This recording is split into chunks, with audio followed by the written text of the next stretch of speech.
Bienvenue Stop Invest, la chaîne des top d'investissement. Ici, on parle essentiellement d'entreprises de qualité. Avons-nous une opportunité d'investissement sur Decker Outdoor? C'est la question à laquelle on va essayer de répondre en se basant sur les états financiers de la compagnie. Je rappelle ici que ceci représente uniquement mon point de vue et non un conseil d'investissement. Comme d'habitude, je me réserve le droit de me tromper. C'est une demande spéciale d'un abonné Top Premium. Je rappelle que le lien vers le service Top Premium est en description de la vidéo. Donc, on va assez rapidement ici. Je vous épargne ici ce que la compagnie fait. Allez-y regarder, ok? La première chose que vous devez faire en tant qu'investisseur, c'est regarder à peu près la description de la compagnie, à savoir qu'est-ce qu'elle fait, est-ce que ça m'intéresse. Ici, on est là pour juger, pour à peu près apprécier les chiffres. Donc, je vous laisse aller faire cette partie-là. Ça sera très facile ici. Ne vous inquiétez pas. Si vous connaissez la marque UGG, la marque Oka, c'est Decker Outdoor enfin, c'est elle qui détient à peu près ces différentes marques-là, ok? Donc, croissance ou stabilité des revenus? Croissance des revenus, la question est de savoir pourquoi, n'est-ce pas? Vous allez remarquer ici que Oka représente à peu près une grosse partie de cette croissance-là. Ensuite, vous avez la marge brute. C'est bien d'avoir une croissance des revenus, mais est-ce que la marge brute est au moins stable? Ici, la marge brute est croissante. Donc, il y a un pricing power. On aime ça. Marge EBITDA, est-ce qu'ils vont dans le même sens? On va se dire également oui, mais on va voir ici que on est à peu près au même niveau que l'année précédente. Enfin, on n'est pas au niveau des plus hauts, comme avec la marge brute ici.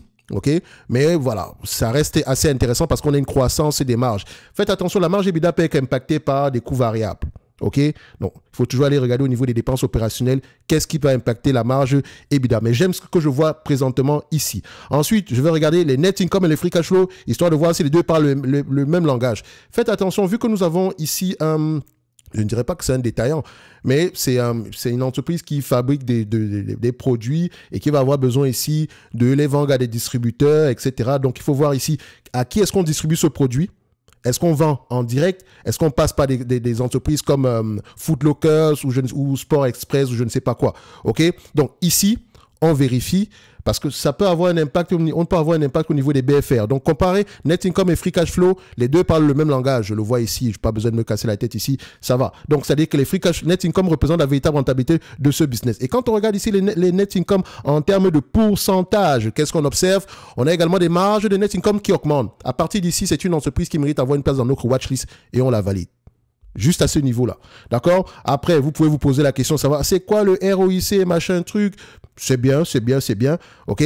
Donc, ici, on a quelque chose en tout de 32%. Magnifique. Si vous allez comparer des entreprises dans le même secteur d'activité, la même industrie, vous allez voir que cette compagnie fait partie des meilleures. OK? Donc, elle mérite littéralement avoir une place dans notre watchlist. Et généralement, ici, l'avantage concurrentiel, c'est vraiment la marque. OK? La perception de valeur de la marque.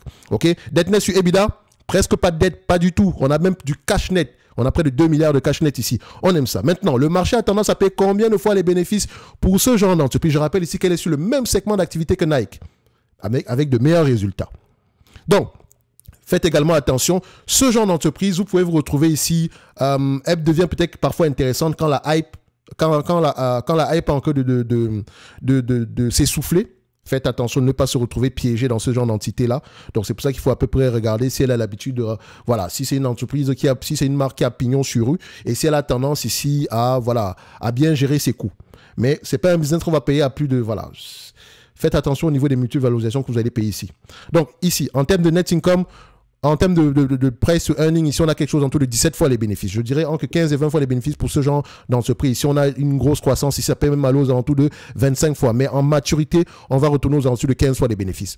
OK? Parce que c'est la consommation discrétionnaire. Idéalement, si vous arrivez à choper une entreprise pareille à 15 fois les bénéfices, même avec de la croissance, c'est parfait. Vous avez payé un prix intéressant.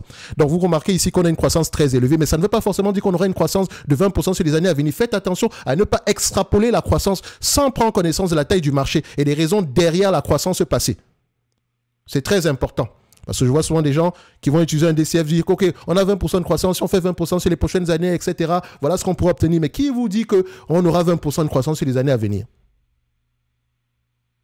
Faites attention. OK? Ça pourrait arriver. Et d'ailleurs, même, je le souhaite. Donc, si on prend à peu près 17 fois les bénéfices, enfin, je prends 15, 20 fois les bénéfices, je pourrais même dire, voilà, je serais gentil, je vais mettre 20 fois les bénéfices ici. Parce qu'elle peut mériter 20 fois les bénéfices. La croissance est tout simplement élevée. Maintenant, On va sur Fastgraph. Donc ici, est-ce que c'est une entreprise qui a tendance à être prévisible? Je vois ici que les analystes, 80% du temps, ils ont raison. C'est une bonne chose ici. On peut voir ici l'analyse scorecard sur 2 ans ici. Ils ont tendance à faire de bonnes prévisions. Et quand on regarde à peu près les prévisions, les bénéfices nets attendus en 2027, il y a 6 mois, c'était $6,97. Aujourd'hui, c'est $7,60. Donc, assez optimiste. Les analystes sont optimistes. C'est tout ce que ça veut dire. OK? Donc, nous, maintenant, en lisant les rapports financiers, parce que le but de faire une analyse quantitative, c'est de voir si l'entreprise, du point de vue chiffre, nous intéresse. Si ça nous intéresse, on la met dans la watchlist et on va regarder en profondeur. Moi, également, comme je l'ai dit tantôt, c'est une entreprise qui m'intéresse du point de vue chiffre. D'accord? Donc, ce que je vais faire, au-delà de l'analyse quantitative, je vais aller regarder en profondeur. Quoique je l'ai même déjà fait. OK, mais sauf que le but de la vidéo, ce n'est pas de le partager, c'est pas de partager ça en date d'aujourd'hui. On fait de l'analyse quantitative. Donc, pour faire simple, cette entreprise, à 20 fois les bénéfices, combien est-ce que ça donne? On me demande de payer en date d'aujourd'hui, parce que c'est ce que ça veut dire. On me demande de payer 112 $, une entreprise qui pourrait me rapporter d'ici 2027, si tout se passe bien, aux alentours de 7,60 €. Ça donne à peu près 6,8% de rendement, ce qui est intéressant. Donc, ça dit qu'en date d'aujourd'hui, cette compagnie se négocie à presque 15 fois les bénéfices. OK, si on prend à 15 fois les bénéfices, ça donne combien? Ça donne à peu près aux alentours de 114 $. Et elle a du cash net. Je le rappelle, elle a du cash net. Et c'est là du cash net ici, admettons, bon, moi je l'ai pris à 20 fois les bénéfices, hein. Donc on a du cash net ici aux alentours de 8 $ par là. Donc si je prends 20 fois les bénéfices, ça donne à peu près 152 $ plus 8 €, plus 8 $, ça donne à peu près aux alentours de 160 $. Je mettrai mon target price ici à 160 $. Si ça se réalise, on a à peu près une croissance moyenne attendue aux alentours de 16% par là. Et c'est une entreprise qui ne paye pas de dividendes en date d'aujourd'hui, mais qui pourrait le faire. Donc, ceux qui recherchent les dividendes, cette compagnie pourrait le faire. OK? Mais qu'est-ce qu'elle fait maintenant pour... comment est-ce qu'elle fait ici pour, disons, rémunérer les actionnaires? Simple, elle rachète massivement ses actions. Tant qu'elle se négocie à un prix assez intéressant, moi, c'est correct. On peut également vérifier, est-ce qu'on a des SBC ici par rapport au free cash flow? Ouais, presque rien du tout. Donc, c'est correct. OK? Donc, je reviens ici en termes de valorisation, on a mis 160 $. Consommation discrétionnaire, je viens dans ma watchlist, simple. Voilà, watchlist. On va aller directement au niveau de la consommation discrétionnaire, c'est Decker Outdoor, donc c'est le ticker, c'est mode DECK. Donc je viens là, je mets mon target price à 160 $. Donc vous remarquerez ici que c'est sous-évalué de 43%. Donc je mets ici, c'est une cyclique, donc on met le code couleur, on rajoute pour celle qu'on a tantôt oubliée. OK, je rappelle ici que vous pouvez avoir accès à la watchlist directement sur le service Top Premium, passez juste en description de la vidéo également. Donc on va ici, il y a un seul lien, je sais, passez en description de la vidéo et cliquez à peu près sur comment on appelle ça, le nom de la chaîne, le nom principal Top Invest. OK. Vous allez à peu près retrouver la page où vous allez la top newsletter ainsi que le service Top Premium. OK? Donc, voilà, on rajoute la date d'aujourd'hui. Donc, on sait que le 1er du mois d'avril, et ce n'est pas un poisson d'avril ici, cette compagnie est légèrement sous-évaluée. Donc, on pourrait l'acheter en date d'aujourd'hui, d'accord, et espérer une certaine croissance. On va un tout petit peu extrapoler parce que je sais que vous aimez ça. Admettons, je dis bien admettons, et je rappelle que ce n'est pas la bonne manière de le faire ici. Admettons qu'on ait une croissance moyenne sur les années à venir de, voilà, disons de 16%, sur les années à venir, ça donne à 20 fois les bénéfices, ça donne à peu près, on pourrait s'attendre ici, d'ici 2030 à 12,51 $ par action, ce qui donne à peu près une performance moyenne ici de 17,48% si l'entreprise arrive à se négocier à 20 fois les bénéfices et arrive à générer 12,51 $. Soyons même méchants. Admettons qu'on prend une croissance moyenne de 10% au-delà de 2027. OK, ce qui reste également assez raisonnable parce qu'elle a des parts de marché à prendre. OK, ça donne à peu près aux alentours de 12% en moyenne. On aime ça. Donc, ça peut être une entreprise intéressante à aller regarder en profondeur. Mais je le rappelle ici, ce genre d'entreprise fait du business avec les retail. Et jamais les retail ne sont pas fidèles. Ce n'est pas du B2B, c'est du B2C. Donc, si elle a de bons produits, oui, on va vendre, etc. Mais tant que c'est un peu comme des crocs ou ce genre de choses-là. Si la hype passe, c'est dangereux. Donc, quand vous regardez une entreprise pareille, elle a plusieurs marques. Vous avez UGG.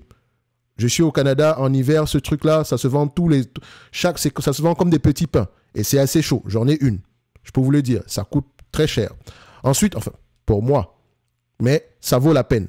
Vous avez, bon, je connais même pas celle-ci, Koulabura by UGG. Bon, sans doute qu'ils sont rentrés dans les sandales pour les maisons ici. Hoka, c'est surtout la marque qui perce actuellement dans le segment ici de la chaussure de sport, du running. Donc, la partie que Nike a, enfin, pas négligée, mais Nike a comment on dit ça? Les problèmes que Nike a rencontrés ici ont permis aux entreprises pareilles de pouvoir émerger. OK? Vous avez Hoka, vous avez On, il y en a d'autres également. Donc, vous avez également Teva, vous avez Anou, je ne connais même pas cette chaussure-là. Mais faites attention parce que Hoka, personne ne la connaissait. Enfin, moi, personnellement, je ne suis pas un runner, donc techniquement, je ne la connais pas. Mais semble-t-il qu'elle ait du succès. En tout cas, dites-moi en commentaire, ceux qui font de la course à pied, et surtout ceux qui ont déjà utilisé des Hoka, etc., est-ce que ça vaut vraiment la peine? Est-ce que la hype est vraiment légite dans le sens où est-ce que ce sont enfin, je vais utiliser mon terme favori. Est-ce que ce sont des godasses de qualité? On va le dire comme ça. Mais Teva ne va pas très bien. Je pense qu'ils vont peut-être revendre ce segment-là. À nous, je n'en ai jamais entendu parler ici. Mais voilà, bref, s'ils ont réussi à faire quelque chose d'extraordinaire avec Hoka, pourquoi pas avec Anou. Mais ils ont pris quelques marques ici qu'ils arrivent à bien gérer et c'est vraiment l'essentiel. Comme je rappelle ici, c'est une entreprise qui a des parts de marché à prendre. J'ai déjà assez parlé ici. Un like, un abonnement, un commentaire, ça fait toujours plaisir. Et n'oubliez pas, en description de la vidéo, vous avez certainement une surprise. Et nous, on se donne rendez-vous sur la prochaine vidéo. Decker Outdoor, pour moi, est sous-évalué. Donc, mérite ici un intéressement au-delà des chiffres. Merci, au revoir.